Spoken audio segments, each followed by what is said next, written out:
All right, everybody, thank you for coming and welcome to the relaunch of Sobriety House's Soberversaries. Yes. So typically the way these work is we will have a Sobriety House alumni here. Tonight we have Leo. And they'll share your story and then their story, and then afterwards we'll have an opportunity if you have any questions just to chat, and then we can enjoy some cake together. Does that sound good? Yeah. All right. So Leo, I'll give it away to you. All righty. How's it going tonight, everybody? Good. Didn't expect this big of a crowd, so let me kind of get the jitters out, I suppose. So just tell my story. Yeah. All right. Well. Where do I begin? I guess my drug of choice or substance of choice. I drank a lot, as most of us in here did. Did a little bit of cocaine as well, I suppose. Yeah, I'm a little nervous. Not gonna lie, I didn't expect this many people. But anyway, my life was definitely out of control, and I did not have. Well, I thought I had a grasp on everything, but that was just not the case. And just like pretty much everybody in here, whether it was the courts or the family or just yourself, I knew I needed to make a change. And one day I'm a veteran, so I called the VA and was like, "Hey man, I need some help," because at that point I'd exhausted all my own efforts, like most of us did. Well, at least thought we did, right? And always heard about rehab. Never thought I needed it because I was, too tough. Everything I did was, I'm the only right one. Everybody around me is wrong. Just full denial. And then, one day I made that phone call to the VA, and they put me with the right people. Made a bunch of phone calls to a million rehabs, and everybody was full, of course, as they always are, it seems. And the last phone number on there was for Sobriety House, and called in, and also Sobriety House was full at the time. And then at that time I was actually just ran out of money. I was staying in a hotel, and then I was sitting at a park, and then I got a phone call from Erin. She is in here. Not in here? All right, cool. And she was, started talking to me like a normal person at that point. I was like, oh, this is the first calming voice I've heard in a while, because all the other voices were like, all right, kind of everybody was doubting me, everybody wrote me off. It felt I was almost kicked out of the gym I was training at the time, where I was doing jiu-jitsu and MMA out of, and they were pretty much like, you need to go get your life together if you're gonna be in this gym at this time. And I was staying with an ex at the time, and staying on, pretty much at that point I was just staying on her couch. I mean, the whole time I was just staying at her place. It wasn't even like, I was just a big man child at that point. And so that was, again, everybody was just, it all sounded so, everything was against me, and I just realized I put myself in that. And then, like I said, I was speaking to Erin, and I was like, oh shoot, somebody cares. It almost seemed like. But again, Sobriety House was full, and then I called my ex at the time and said, hey, I'm going to rehab. And she's like, well, if that's the case, you can come stay back on your couch until it's time for you to go to rehab. And then they said 3 weeks, and then I think the next day I got a phone call and they said 2. And then it was a Friday, and they called. I woke up, and they were like, can you be here on Tuesday? And I was like, oh yeah, absolutely. So it was weird, because in my head I was like, oh man, this is actually happening. Like, I'm actually down this bad. I guess this is my low. And I still hadn't seen everything I had done yet, because I was still in that trance and that drunken mind of mine, and that whole I'm right and everybody's wrong, and how could this couldn't happen to me. So at that point I didn't see it all yet, still hadn't seen it yet. But I was like, oh shit, okay, I guess we're doing this. And I'm like, how bad could it be? Like, how bad am I? Like, I'll go hang out. You know, I don't have anywhere to go. So I'll go chill there for like 30 days. But no, whatever happens after that happens. Cool. And then, I showed up and I thought I had to have a grand entrance because I am apparently, well, I know, I like the attention a little bit, a little too much. So I rolled up a little intoxicated. And when I started realizing the denial, or not the denial, the rejection part that I didn't deal with well, was when I showed up, when I was getting my intake, they were like, yeah, no, you're drunk, like, you can't be here. Like, when's the last time you drank? And I was like, right, this morning. Like, no big deal. That's why we're here, right? We're supposed to sober up and whatever. And they're like, yeah, that's not how that works. So that was like the first time I was like, oh, I can't stay? Like, what the hell? Like, I thought I was right. Like, I'm here, right? I'm doing what I'm supposed to do. So I got to go spend the night at Detox at Denver Cares, which, if you've been, looks like a Civil War hospital. It was wild in there. And I was like, okay, I guess I'm going to have to sit here and deal with this. And while I was in there, I was like, all right, well, I'm going to try to read, because, but I couldn't, my brain was just going a million miles an hour. I was like, oh, I'm actually doing this. Like, I'm going to be in rehab. And I just still hadn't come to terms with it. And then as I was here, everything started coming back every day. I was getting a little more sober. I was putting time between me and that last drink, or that last night partying, or whatever. But like, the further I got from that last drink, the more honest I became with myself. And like, at the time, I didn't speak to my mom. There was a lot going on there. I didn't speak to my mom. I didn't speak to my brother. Only my sister. And at that point, like, my sister was done with me. Like, you can only borrow so many 20s before it adds up. You know? And then, I just realized, I was like, oh, well, I guess I'm being stubborn. So, talking to my counselor and everything, and talking to everybody I was with, I was like, oh, I had to start patching up the little things once I dealt with myself. Once I became a little more honest with myself. And it gave me this new confidence in myself, this like ability to tell myself, no, be quiet.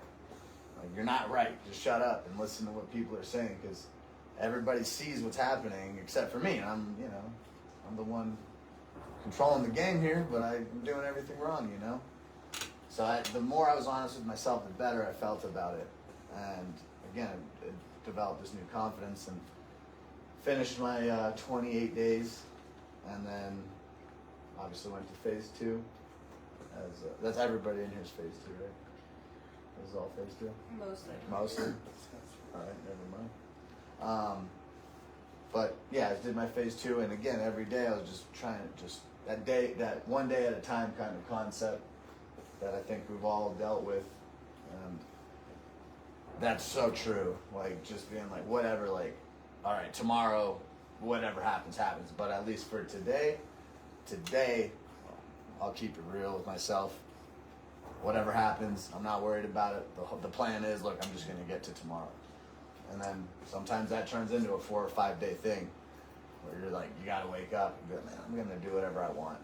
I'm just going to let it go, And then it ends up being, and then next thing you know, it's been 2 weeks and you haven't even thought about it. But that was truly the thing for me. And as I look back on it, in the time I was like, I got this under control. Like, nobody could have told me otherwise. But definitely now looking back, it definitely was that day by day thing. So that's one thing I do want to say for sure, is definitely stick to the day, but don't think too far ahead. Don't make too many plans. Don't jump too quick into work too fast. Just take it easy. Just focus on now. You got time right now to work on yourself. Just do it.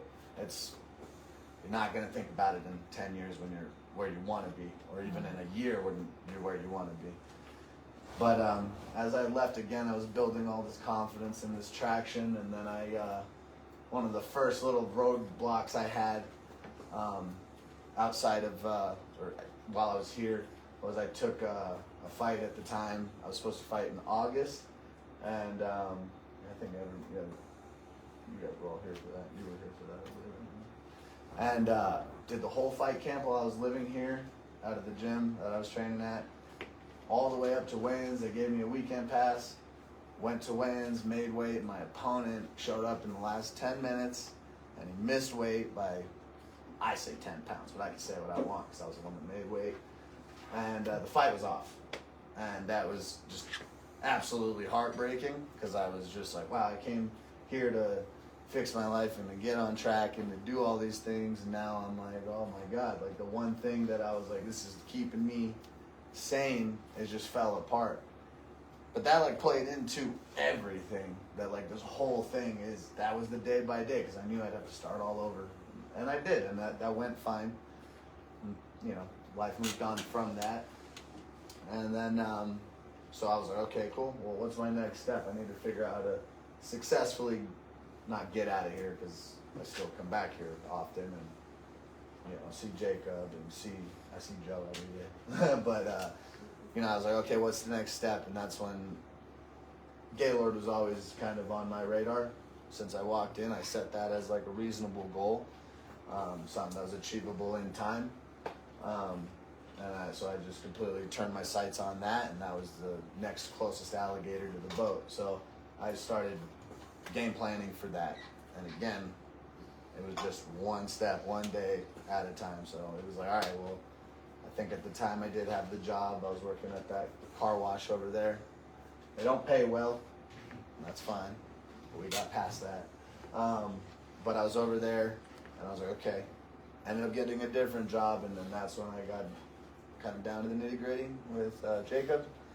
And we started figuring it out. And again, that was a whole other process. And I was learning a lot about myself through that.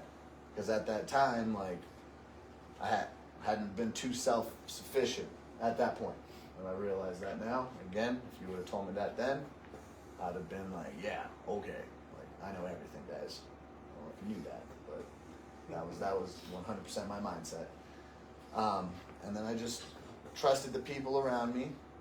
Trusted the people that have done this before, because I know sometimes when you look at the people that are telling you how to do something, you're just like, you can't. They're here meeting you where you're at, which is why sometimes it's hard to trust people ahead of you, because they're able to be where you're at, because they've been there, so they're able to come down and fly at that elevation, if you will, because that's just what they do for a living, you know. And you got to trust the people around you. You got to trust the people that have done it a little longer than you. Even if it's, I'm sure you guys have all heard it, like somebody day one in an AA room looks at somebody with 6 months in an AA room, and they're like, how is this even possible? But that's the same for that 6-monther looking at like somebody with 2 years, and then 2 years to 10 year. You know, it's always going to be a little bit of like, you're bounding to the next target and the next stop. But I trusted everything, so part of that there's just trust the people around you. That, I mean, careful where you lie your trust, of course, but like, you know, if you're looking for an example, find somebody that they have something you want, or they're living a life that you want to live, and kind of like, okay, well, cool, what's he do? What's he got? What's the little things that he does? What's what I like to call the space between the notes that make the music, you know, see what it is, because that's where, you know, see how they move, how they act, how they talk, all those things, kind of start to remold yourself around that. And keeping it authentic all the while, but still doing it that way. So again, I started trusting what Jacob was telling me, and trusting the people that would come here from Gaylord. So I saved the money, and got that together, and then I did that whole process, and I've been there since. So I've been there for just about a year now. And in that time, that was a whole separate type of recovery, because here it's like, you can screw it up, of course, right? I shouldn't say the word screw it up, but you have opportunity to fail here and there, but it increases once you're left to your own devices, as they say. And once I got there, that's when everything kind of changed. I was on my own. I was working a lot. I was kind of getting too into that, and fortunately, I never did too much of that self-isolating, which that does tend to be a problem. I think an addict's worst enemy is definitely time, because you're just going to be like, well, you know, it wouldn't hurt. I've done well this long. What's the worst that can happen? I've cleaned up before. And then you end up, you know, going right back down that path, and it's sometimes it's easy to do so because it's a familiar one. You kind of know what's coming. Okay, I'm going to do this, and then I'm just going to go do, it draws you back in because it is kind of, I shouldn't say comfortable, but for lack of better words at this time, I'm going to use the comfortable route. It just seems like it'll be easier to just do it. But when you do go and do that, once you're on and you move past here, you got to remember like the core values of yourself and what you've gained while you are here, because you're going to get all the tools. Your tool belt will be filled. It's just your time to pick and choose when you use those tools and skills that you've learned and developed here. But again, like one of the biggest things is trusting the people that are they're here giving you their time. Like granted, it seems like, oh, it's just their job, blah blah blah. But no, they're here because they want to be. Don't think of it. Don't think, and then in a weird way, don't think too hard. The answer's there. If you gotta question it, don't do it. And when you start getting around out there in the real world, and they're like, just have an NA beer. If you have to question it, don't do it. Just don't do it at all. If you go around that same crowd that you were tangling with in the past, and you just see every time I'm around this guy, it seems like the cops show up. Yeah, probably don't be around him. Or her, whatever the case may be. Don't go back to that ex. Don't, and if it is family, maybe keep the space. Maybe make amends where you can, as long as can't remember the verbiage exactly, but as long as it doesn't harm you or others. I think it's written on that wall there somewhere. Yep, somewhere on there it says it. I don't remember exactly, but I'm on a roll, so I'm not going to stop here. But just make sure, it all goes back to being honest with yourself, trusting the people ahead of you by a little bit, and just doing the right thing every day when no one's looking, that integrity portion of it. Because then the whole bow and arrow effect will happen. The more you feel like you're not moving and you feel like, oh shoot, that's not working. But as long as you're doing the right thing, when that opportunity arises, you'll just launch forward. And then it'll just feel like you just can't be stopped, and you're like, oh, I'm the best, everything's going so well. And then you got to remember, like, oh, this can turn quickly. This can turn very fast. So just trust in those people.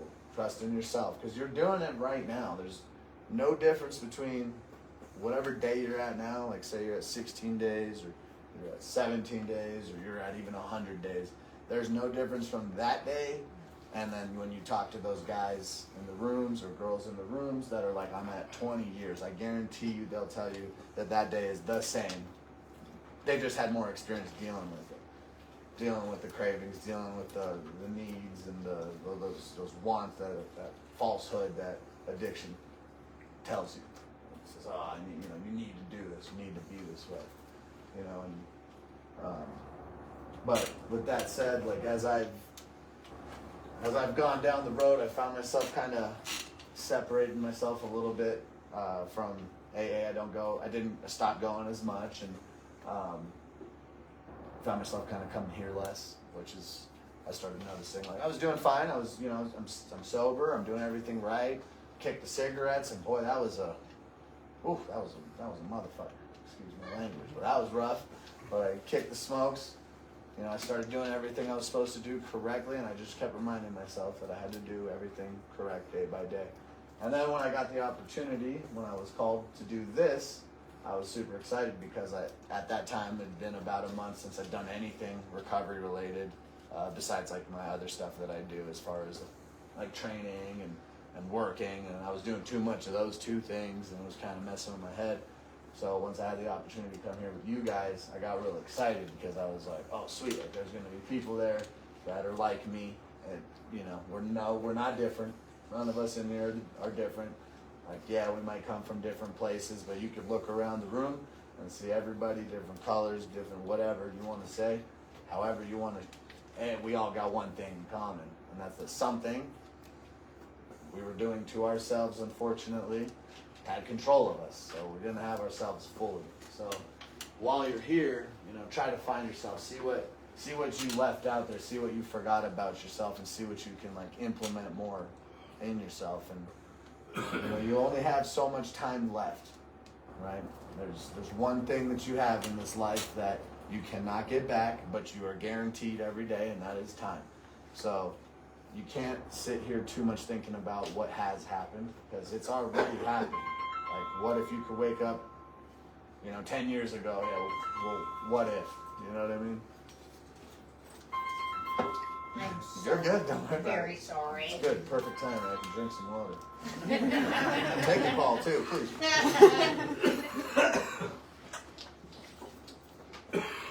But yeah, I'm sure everybody in here, could be everybody in here. I know it was me. I would lay in bed up there and be like, man, where did it go wrong? If I just would have a time machine right now and take me back 10 years, I could have one more conversation with my dad. I could do this. I wouldn't have done that. All these things go through your mind. Well, what if you never get that time machine, but you get to start over today? And shit, if you already have, everybody in here has time right now, well, you started already. Your new time has begun. It's just about taking it day by day and going from that point. Remember the past, because it's going to teach you less. It's going to tell you more so than anything what not to do. But there's so much more beautiful things ahead. I can't even describe, like, when I decided, like, I'm going to set myself to these goals. I would set them, and I would, not too far, Don't say I'm going to have a Lamborghini next week. Be like, I'm going to buy a Honda. Say, if you don't have a car, say, I'm going to buy a Honda. Make it reasonable. And then do everything you can to make that happen. So then that is your goal. And the whole time you're doing it, you're doing everything for that. Not everything for that. You don't want to get too lost in that. That could go sideways too. But your clock has already begun again. You don't need a time machine anymore. You don't need to go back. It's fine. You don't. You don't need to think about it anymore. You can. You should. Just a little bit, though. Just what not to do. But your time is reset. You're allowed to move past it. And you're allowed to have good things again, too. When things start going well, don't worry about it. I'm sure a lot of people in here, you self-sabotage. I'm guilty of it, too. You're allowed to have cool stuff. Like, once you get to where you're going and, oh, man, this person's talking to me. If it's a significant girl or a guy, yeah, they're allowed to be in your life. You don't need to turn it on them and see, they left because I was being an asshole again. You don't need to do that. Like, you're allowed to have cool stuff because everybody in here is cool, is a beautiful person. When you start to save your money, you're allowed to have that money. You don't need to go, oh, shit, we all have different ways. I do. I'm like, I'm not supposed to. For whatever reason, when good things would happen to me, I would have to remind myself, I'm allowed to have this stuff. Everybody in here is allowed to. You already started your clock again, like I said. You don't need to worry about going back. You're already beginning. You're restarting. It's a whole new life over here. It's great. Everybody's on this side right now. Everybody in this room's on this side of that. So it's just a little bit further down this path. You just got to keep digging a little bit. And the days will get hard. That's fine. That's life. Don't put too much value in a bad day. It's just a day. Bad things happen. Don't put too much value in a good day. Enjoy it. Have fun. Be around the people you love and that you're happy to be around. It is just another day, but frame that more so when bad stuff happens. That is just, it's not the worst day ever. It's really not. It's just another day. Granted, barring tragedy and stuff, like that's obviously awful. That stuff will happen. It's happened. It'll continue to happen, but, and I hope nobody in here has to deal with anything like that. And if you're going through that, my heart goes out to you, but don't put too much value in the bad stuff. Because you've probably gone through worse. If the car runs out of gas, that's fine. Just call somebody, because surely now you've made amends and you got somebody that'll bring you a gallon up the street. You call me, I'll do it. You know what I mean? So don't put too much value into that. And just stay focused, because you are doing the right thing. If you're here and you're here because the court sent you, or you're here because a family member sent you, it's all good. Don't worry about it. Just think about why you're here. Most of the times, the court stuff, I get how that could be like, well, how is this other human being all of a sudden they got the power to put me here? This doesn't make any damn sense. But then you got to think, okay, well, shit, what happened right before that? You're like, okay, yeah, maybe, nobody in here deserves anything bad, but, think about where you're at and how you got there, because, success, it leaves clues in all ways. You'll be, what did I do? How did I end up here? Just always think about the incident, and then just before it, what went down. And then, don't do it again if it was bad, and if it was good, go back to the well. You know what I mean?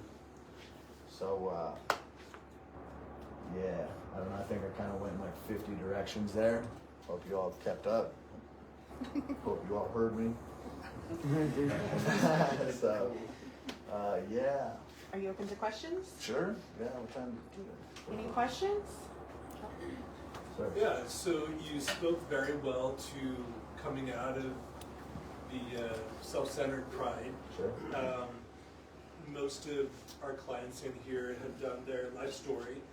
Most of us have selected self-centered as one of our faults.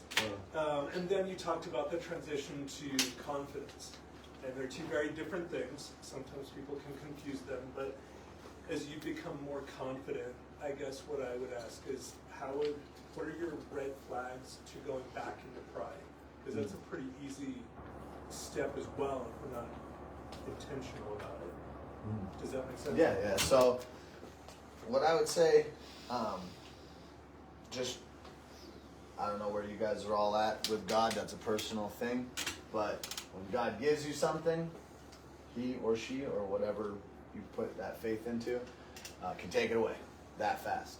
And you will succeed. You will have mile markers where you're like, that went well, and you're gonna probably get drawn back into that pride for a moment, and hopefully it'll bite you in the ass just a little bit, just for you to know, like, oh, yeah, wait, hold on, I got knocked down a peg there, you know, this could definitely slip fast, you know. So hopefully in the most, you know, in the lightest form, you do feel that pride when things start going well, because it will. I guarantee every single one of you, if you do the right thing every day, it will start going well, and you will start to gain that confidence and that traction, and your snowball will begin to build, and you're going to feel like, oh yeah, I got this, I can do whatever I want. And if that, in some cases, and if I piggyback off of this, if I'm picking it up properly, that might come in the form of, I've been sober for 6 months, I can use now. Because I did it this long, I achieved all the things I wanted to achieve, I've successfully finished a program, I'm off probation, I'm off this and that. Who's to say I can't go have one night?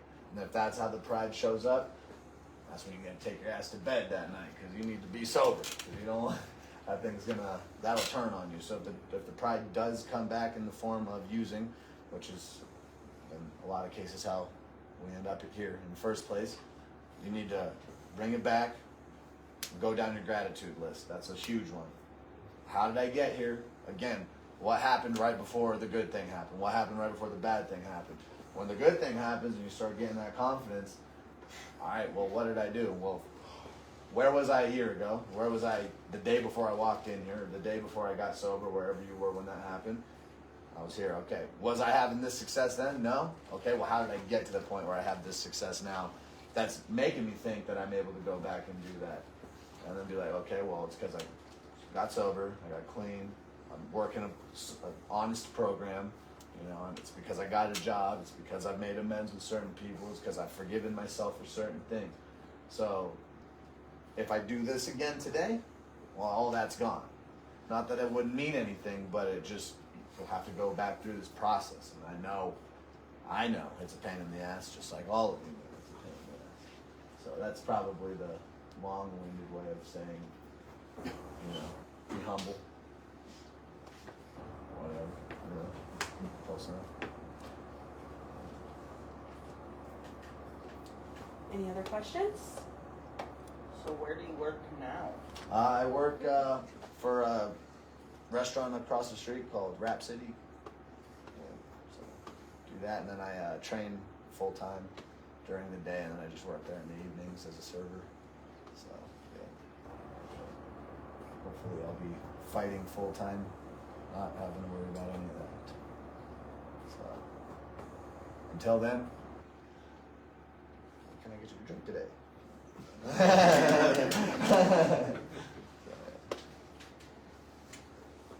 you had any fights at all since that?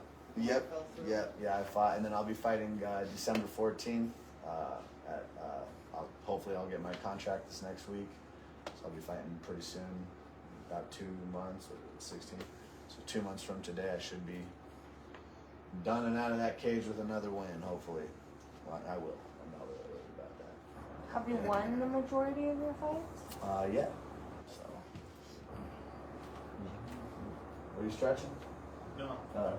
So you're Okay. gonna bring a Take it, fire or please. something? So it's pretty commonly known that veterans are a high priority for Sobriety House. Oh. You being a veteran, you just kind of glazed over that. Oh yeah. I was hoping you could maybe speak to how your status as a veteran and sort of like the disconnect with the VA and all that stuff played into the trajectory of your treatment, and how that played into kind of how you found out. Okay.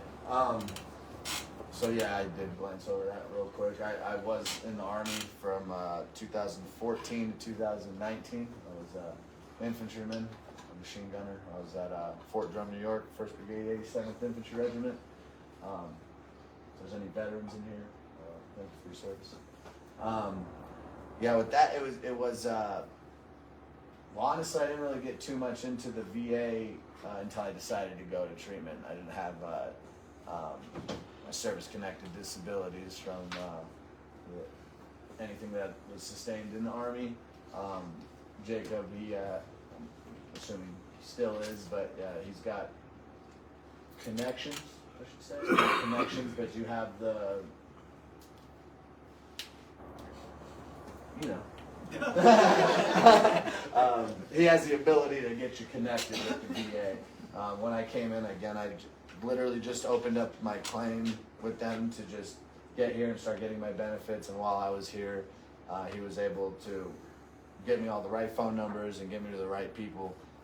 Started getting all my medicals done with them, and actually ended up getting service-connected disability through the VA for just, you know, I had a TBI when I was in the Army, traumatic brain injury, and just a number of other injuries and stuff like that.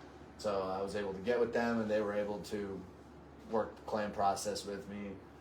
That was really helpful. I didn't really realize how long of a process it would be, but it was easy once I started taking the steps. I was a little, I guess now looking back on that, I was a little reluctant.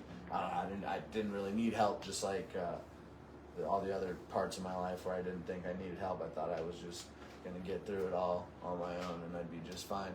But yeah, they were able to point me in the right path, contrary to popular belief and possibly some experiences. For me, it was actually pretty easy. They, they would just call me once in a while and say, show up to this appointment. They would always be like 4 months out, it seemed. Well, probably not quite, but everything was a long process, as you know. But they pretty much handle it, and you just got to have patience with them. Are you service connected and all that? No. Have you started it yet? Yeah. Yeah, so that did help a lot. There was a lot of resources that they did give me. I was already here, so I did everything in-house. Everything I did recovery-wise was through Sobriety House, and I still go to the AAs that they took me to, you know. But yeah, so that, for the most part, if you got any questions, I'll talk to you, but Jacob will for sure. I mean, I don't know, I'm not going to speak for him, but... I was actually hoping you could more specifically speak to like how resolving that disconnect and like being recognized as a veteran, right? Yeah. Like how that piece affected your recovery. There was... Yeah, no, that... I didn't really think too much. I'm trying to... I didn't mean to go so deep. But No, it's fine. No, I just so... feel like it was like a significant Yeah, part of your... yeah, so like... we've all had probably something that we cared about a lot in our lives, whether that was something we were a part of or somebody we were a part of in some way, shape, or form. A lot of...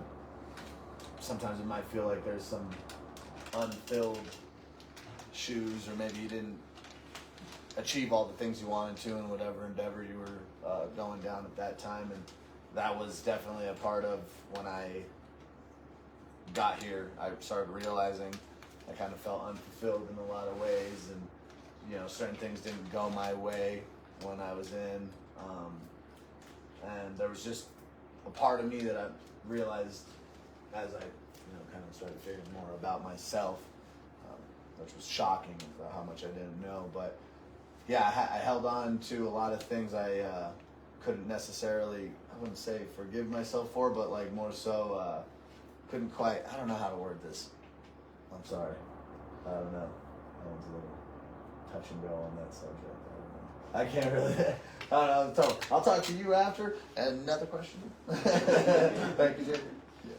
If you could go back, Yeah. would you do anything different? Like At what point? just any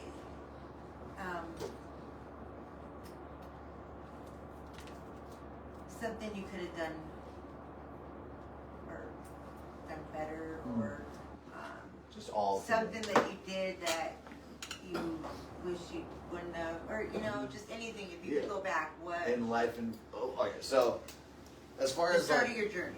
start of my journey, like sobriety journey. Yeah. I can't at this time. I'm sure it'll be different in a year. I'll probably give myself more stuff that I'll fail at along the way.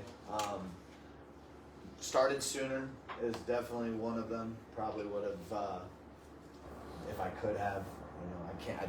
Again, like I was saying earlier, I try not to think too much of what has happened. Try to look more forward to like what there's gonna be as opposed to what there was, and I can't get that time back. I only have so much time ahead of me, and I don't know how much time there is, right? So I'm just like every day is gonna be the Super Bowl for me. Everything I do, Sometimes you win the game, a lot of times you lose the game, So I try to just, for the most part, look ahead. But no, I came when I was supposed to. I got sober when I was supposed to.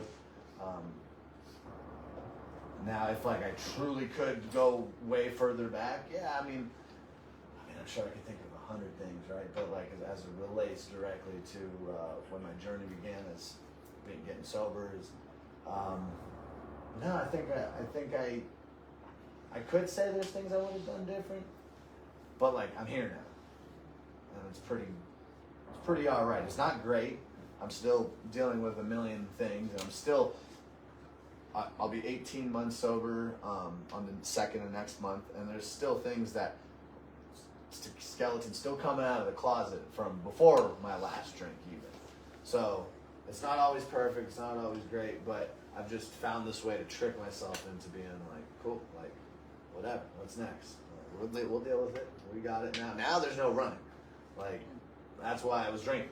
I was running from a lot of things. So now there's no running. It's like when it comes, I'm like, all right, let's get to it. That's all I can do. I can't say at this time, right now, I can't give you like a definitive, like I wouldn't have done this. Or maybe a couple times while I was here, I may have not been such a dick to some people, but that's just because that was a personal ego thing. I'd get a little mad or whatever. I did a good job of separating myself, but I probably just gotten the hot-headed thing kind of mostly under control in my life. I have a hobby that allows me to do that. Yeah, I can't say I have like one thing in particular. I think I just set out to say that every day from now on is going to be some type of win in it, and we'll be all right. Just trust the process and trust the people around you, for sure. So, sorry I couldn't give you No, it's okay. a It's solid, okay. but I mean, you, wondered if there, if there was something that you could have done different or Yeah. changed to make it better for yourself. Yeah, no, I can't right now, but I don't know. I will think about that next time I see you. I'll see if I have an answer. Okay. So how old are you? I'm 28. Yes. It's the way you ask them. You're like so aggressive with it. No, Or it's like, cool. "Where's the flyer?" Are you gonna bring us a flyer? Sure. Yeah, I'll bring the poster down here. Yeah, I think it's in Colorado Springs this time. So yeah, let's see. Gotta sign that contract first, and then we'll be good to go. Anybody else? I got one. Oh, So you mentioned like a bunch about like you don't like future trip or anything Yeah. like that day by day. Oh, Not necessarily definitely close. future trip. Yeah, I haven't okay, done fair that enough, yet, fair but anyway. Well, with that in mind, I Yeah. guess too, as well. I guess like, is there any like suggestions like balancing your life? You know, Uh-huh. with recovery. You Yeah. mentioned something a little bit about like your higher power spirituality Sure. as well, and then your recovery. You said you haven't been back.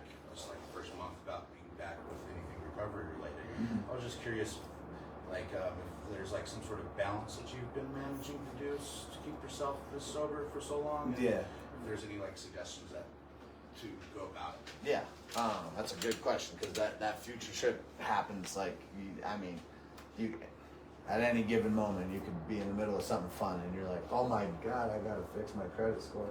You know, something. You know, I did that. You know, we've all done that, and that that's totally normal. And it's always going to be shit like that. Like it's gonna be the big stuff. Oh shit, I don't have a house yet. Or, oh my god, I get that credit score thing. You know, whatever the case may be, that's gonna come along. But like when that comes with that future trip, when that anxiety comes, because it will come, especially as you start to like accept all the things that have gone wrong in your life. I would do my best, and I've had horrible. I mean, the anxiety's been bad a few times for me. While I was here, for sure, I had a couple of bad, like, just like, oh my god, I think I'm having a heart attack kind of deals. But take those little, that million miles an hour in your head, and then like figure out the core problem of it, like whatever that thing is that's like future tripping about. What's one that you have once in a while, because you brought it up, so you probably have something. Just give me something. I know. Hey, brother, I'm here too, so you're coming down with me. Yeah, I guess work, job. Work, okay. So like, what I would do is obviously there's so many things that go into work. It's like, should I have stayed in school? Should I go back to school? Did I do enough? Did I get my journeyman? Whatever the case may be, right? Are you in phase 1 or phase 2? Okay, cool. So if you're in phase 1, don't worry about it right now. For real. Do not worry about work. Just chill. You got wherever, I don't know how far along you're at or whatever, I don't know. Are people in here in phase 1? Yeah. Okay. There's like, I don't know, Okay, 7. scattered along. Just chill out. You're good. You're here for yourself. The only thing you should be working on is yourself. Don't worry about anybody. This is your time to be selfish. These are for phase 1ers and some phase 2 people. Just focus on yourself right now. You got work to do, and it's not out at a job. You don't need a boss right now telling you what to do. You got enough to deal with right now. Focus on yourself as it relates to that. So if you're future tripping about work or something like that, you're here right now. This is for phase 1ers. You know, just chill out, go to your class, figure out what's going on. This craziness going on in your head right now. I'm in this place. I don't know these people. Just take this time for yourself. The only thing you should work on is yourself. Back to you. It's, how old are you? I'm 38. Yeah, dude, you're good. Don't even worry about it. It happens, man. What did you do before? Electrical. Okay, yeah, so journeyman? Okay, cool. Well, so now you got a goal. So you don't have to get your journeyman, right? If you want to stay on the electrical side. So you just got to break it down. If it's work mostly, you got to say, okay, well, what can I do today? You know, you don't have to go too far out. You don't have to go to being like, oh, I'm going to be the foreman of the job site just yet. Just slow it down. Okay, well, what's the first thing I got to do? Well, I've worked here for so long. Put together a resume. You got to break down the thing that you're freaking out about. Whatever that thing that you keep going back to, start breaking it down into smaller pieces, bite-sized pieces. Just cut it all up. You know what I mean? You can't eat the whole cow all at once. You know what I mean? So just slow it down, break it down. So if you got a resume, if you don't have a resume, you know, maybe tomorrow, go to the library, you know, use whatever ability you have to get online and start finding one, find examples of one, start doing that. Because it's not gonna, the big thing is not worrying about the big end game. It's like, what can I do today to fix that thing that's out there that's really driving me nuts? It's gonna be a slow process. Everything's a marathon. None of it's a sprint. None of it. If you think that you're gonna get there tomorrow, that's sobriety too. You know, you're not. And if you think that way, then that's what's gonna kind of get you back into the cycle. So get the small wins. You know, like, okay, just the win knowing like tomorrow I'm gonna start the resume. Even if you don't have a perfect resume tomorrow, at least you got like, you wrote down there all the experience. Boom, dude, that's a win. You know, so you got to start breaking down those big things that you're future tripping about. into smaller bite-sized pieces and start hacking away at it every single day. Because you're not going to tackle the big thing all at once. Just trust the process. Once again, like it's going to come, it's going to happen, but just don't. You're not going to solve it. Rome wasn't built in a day. You're not going to solve all those problems about your future in one day, but you can get a little bit closer. You know what I mean? So when you start getting there, find a piece of whatever that big outcome that you want to be is, because that future trip usually comes from wants or things that we want or things that we need, right? So find out, okay, well, what can I do today to go towards that, go to the piggy bank towards that career or to that house or to the whatever. So just break it into bite-sized pieces. Tomorrow work on the resume. If you don't make the resume or you don't Google anything about it, just on a piece of paper. I know you guys got plenty of pencils around here and stuff, but it's funny because you can never find a pen when you need it. That's so Right. Except for it's dead right there. But you know, write down all your experience. That's a win, bro. So then you could take a little bit off of that anxiety, boom, just a little bit, but it's not gonna all come off at once. Once you accept that it's there, all right, cool. Now it's there. Acceptance, you know, it's boom, it's there. Now I'm gonna just start taking out, and just take your time. Do not get down on yourself. You're doing the right thing. You know what I mean? You got to remind yourself, I'm doing the right thing. Get a little, I wouldn't say cocky, but get a little, you know, a bit of, I don't know what do you call this. Hype. Right. You know, about what you're doing. You're doing the right thing. Just take a little piece at it every day, and then that thing will just disappear. You know, one bite at a time. So hopefully that answered the question. It probably didn't do the best job. Did my best. So I'm so proud of you, Leo. Thank you. I remember when he came his very first day and he was still drunk, and I didn't think he would be back the next day, but he was. But what I want to know is, what is your favorite memory from your time in the program, or your best memory? Oh man, there's a lot of laughs, that's for sure. I got close with my roommate Sam. I still talk to him here and there. But yeah, just a lot of, I don't know, there was a lot of good stuff. I'm not gonna lie, sometimes I miss it, just because it was, I kind of bought in, if you will. Bought into the program, bought into like what I wanted to do, made myself some promises that I have, you know, now successfully met for myself. But I don't know, that's a tough question. That's a good one. I didn't think about it. What was my favorite? I can't remember. I remember a lot of things, but I'm trying to remember one particular one. I don't know. I had a lot. I don't shocking. Now I look back, I had a lot of good times here. Not when I was going through it, it probably didn't feel like it, particularly when I was in phase 1. But beyond that, no, altogether I had a good time. Like I said, I decided I was going to make the most of every day. You know, I had to be reminded that a lot. Jacob over there, but for the most part,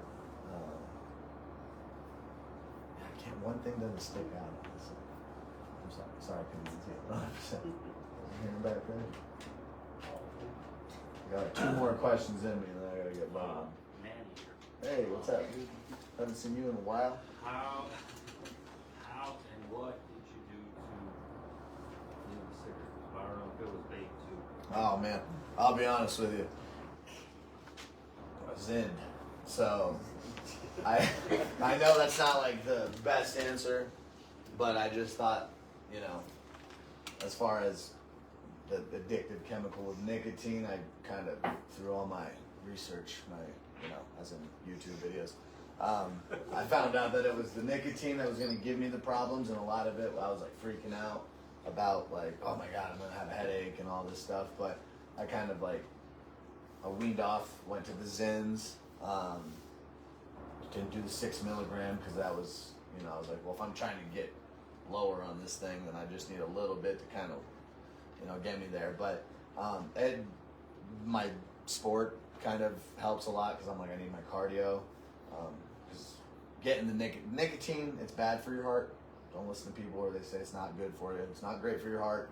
But the abrasive nature of smoking, of inhaling it, kind of made it easy for me to kind of stop. I was smoking like a train when I was here, man. I couldn't stop. But yeah, no, I think I had something in my life that was keeping me from doing it. And when I stopped, it was like, had a half a pack, and I was like, man, I gotta stop this, and I just threw it away. And You moved from the cigarettes to. yeah, I went like 2 days, and then I was like, all right, let me give these Zins a try.